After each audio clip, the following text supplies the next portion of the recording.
Kung may tanimbalang kwento, maybe kwento ko na siguro, sample doon. Pero hindi balay yung itinanim.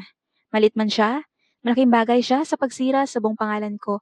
Sa harapan ng maraming tao at ginawa ito ng hindi ko inaasahang tao. Alamin mo ang buong kwento? At magpakilala mo na ako, hi Justin nga pala at hindi babae. Tropang dahilan kung bakit tayo excited pumunta saan man. Kasi meron tayo inaasahang mga best friend na handang makinig, tumulong, maging tropa pagdating sa pag-aaral at saan mang bagay. Ikaw, sino ang best friend mo? Ika nga? At lubos mo ba siyang kilala at pinagkakatiwalaan?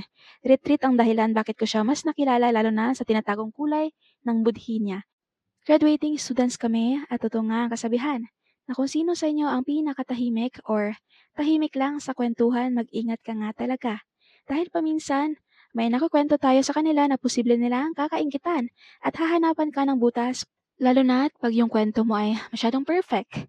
Si Lou, kaibigan ko na nanggaling sa broken family. Nagkaasawa ng maaga pero pinili niyang bumalik sa pag-aaral. Kaya kami nagkasabay dalawa. Masyadong perfect ang friendship naming dalawa. With alpha mindset kami pagdating sa pag-iisip ng career at nakafocus kami sa long run ng decisions namin. Doon kami nagkasundo pareho, kaya di ko may isip na isang araw pagkatapos ng retreat, may nakitang padlock at susi ang madre sa loob ng bag ko. Pauwi kami galing 24 hours na retreat namin sana at di ko inaasahan sino naglagay ng ganong bagay sa bag ko. Kami lang naman ni Lou dalawa sa room number 8.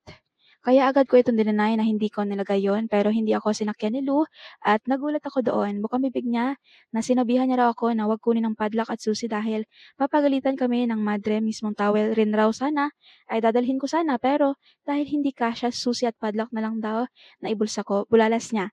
At halos muntikan ko na siyang masuntok noon sa pagiging sinungaling niya. At automatic naniwala ang lahat sa kanya para kung walang ulo during graduation namin at sa practice neto dahil sa ginawa niya sa akin. Matapang kong hinarap ang peking mga paratang pero panalo pa rin siya dahil sa bag ko talaga nakita ang ebidensya. Hayop talaga siya, nabayaran ko pa yung retreat namin sa di ko ginawa tapos nawalan pa ako ng good moral sa school tapos yung tingin ng tao sa akin magnanakaw at sinungaling. Trauma ko sa best friend kong ahas ang inabot ko at naniwala pa rin ako sa dasal at karma. Halos ilang beses na ako magpakamatay sa depresyon at nakailang bisita na ako sa doktor dahil sa padlock at susi hanggang isang araw, di ko alam na panatag na lang ako bigla sa puso ko. Hindi ako pinabayaan ng Diyos sa buhay ko, lagi kong nafe-feel ang presence niya saan man. Actually, nagpasalamat nga ako sa pinagdadaanan ko dahil mas naging close ako sa kanya. Naniniwala pa rin ako sa galaw niyang hustisya. Ang confession kong to, sana maging daan para ibaon ko na siya sa limot. 1 year na nakakalipas. At masabi kong wag basta-bastang magtiwala agad sa paligid mo. Huwag kang magpakampante. Yun lang at dasal ka palagi.